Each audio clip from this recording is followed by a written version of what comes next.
There's a rule that almost every self-made millionaire follows, and it makes them look like they're struggling.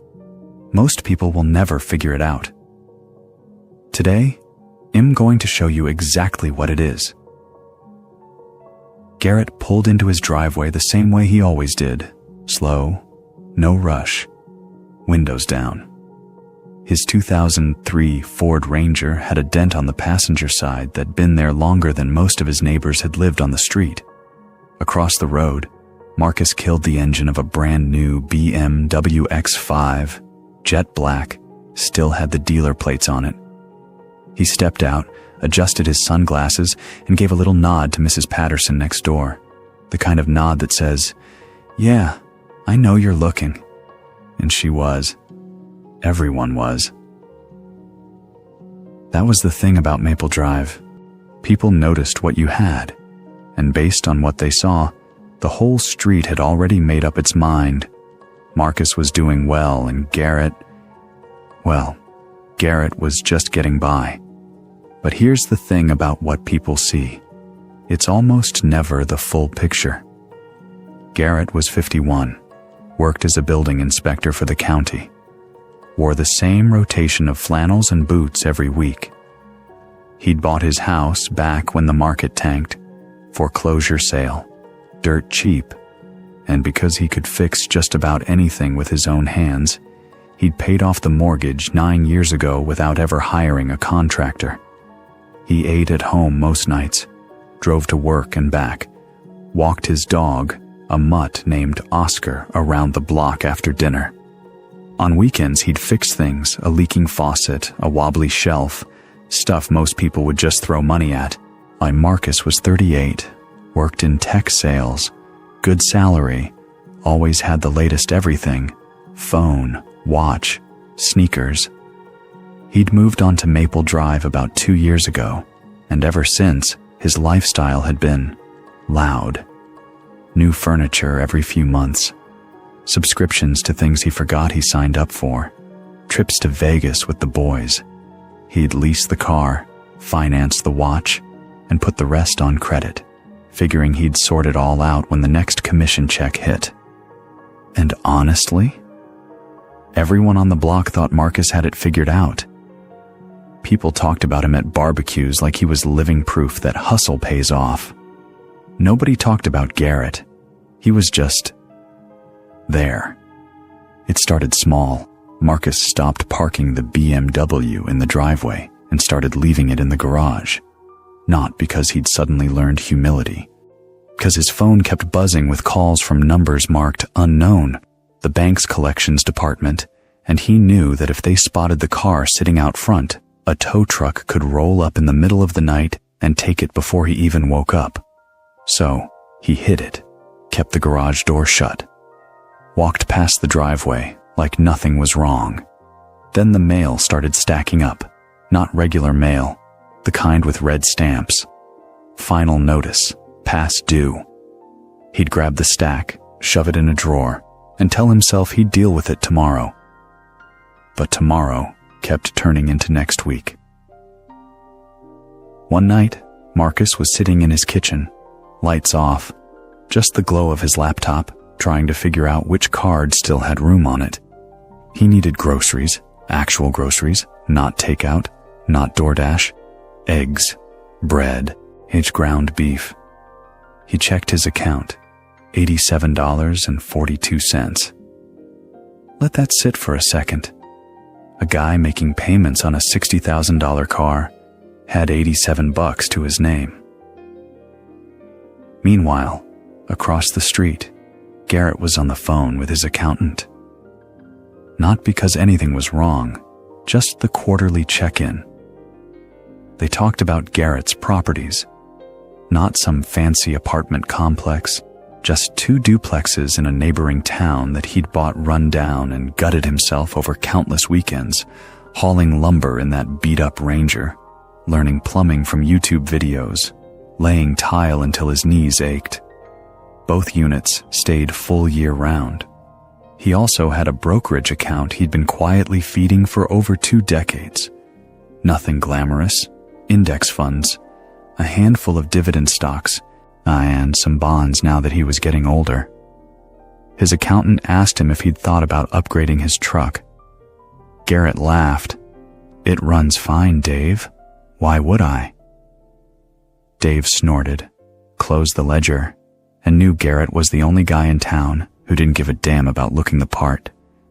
There was a woman on the street named Colleen. 67, lived alone, retired teacher.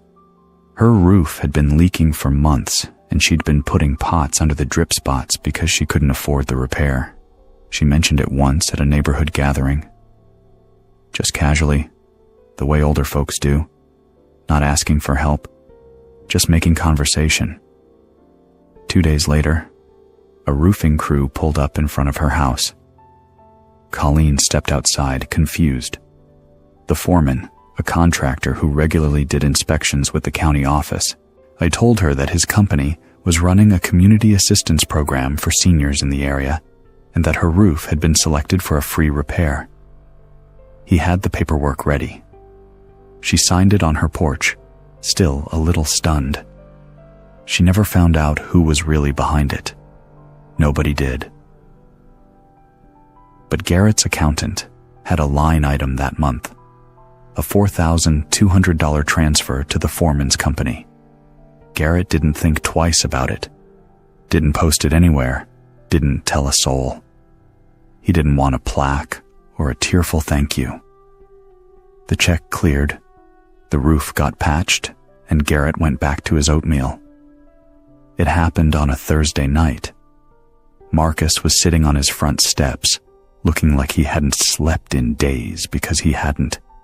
Garrett was walking Oscar and stopped. "You all right?" Marcus looked up. He almost said, "Yeah, fine," the autopilot answer, but something cracked. Maybe it was the exhaustion. Maybe he was just tired of keeping up the act. "No, man, I'm not all right. I'm drowning." Garrett didn't say anything dramatic, didn't lecture him. He just tied Oscar's leash to the porch railing, sat down on the step next to Marcus and said, "Tell me." So Marcus did. All of it. The debt, the leases, the credit cards maxed out. The commission checks that barely covered minimums. The panic attacks at 2 a.m.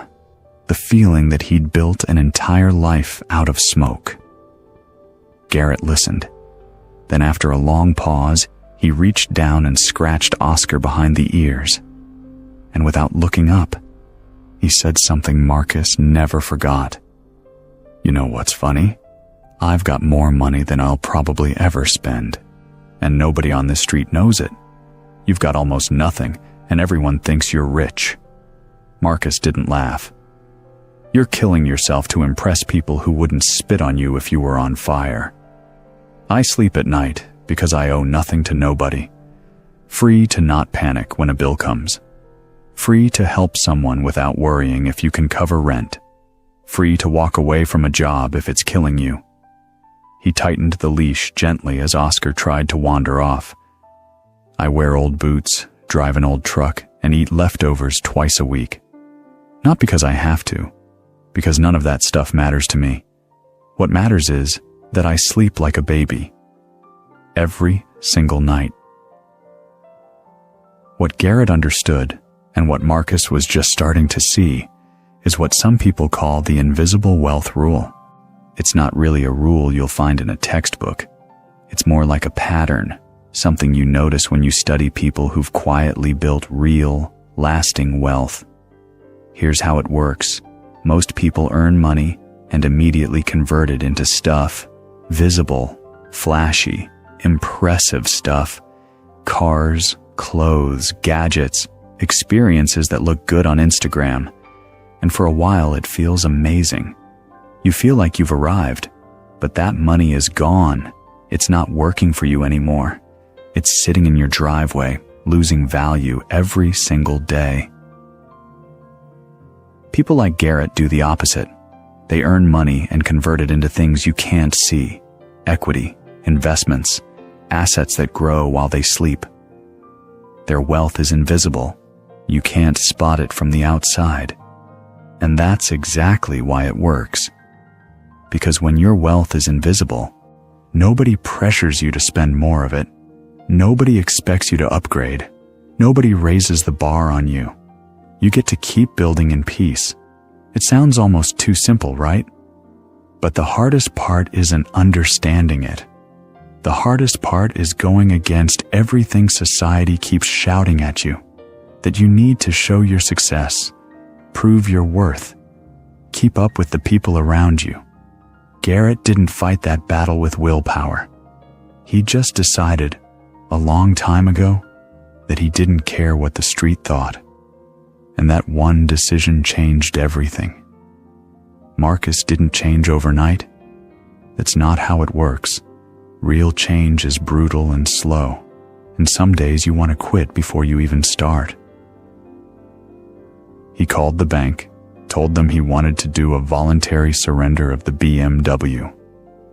The woman on the phone was polite, almost rehearsed, like she'd had this exact conversation 100 times. She explained what would happen. The car would be picked up, sold at auction, and whatever the sale didn't cover, Marcus would still owe. His credit score would take a hit so hard it might take years to recover. He agreed anyway, watched from his kitchen window the morning the flatbed came.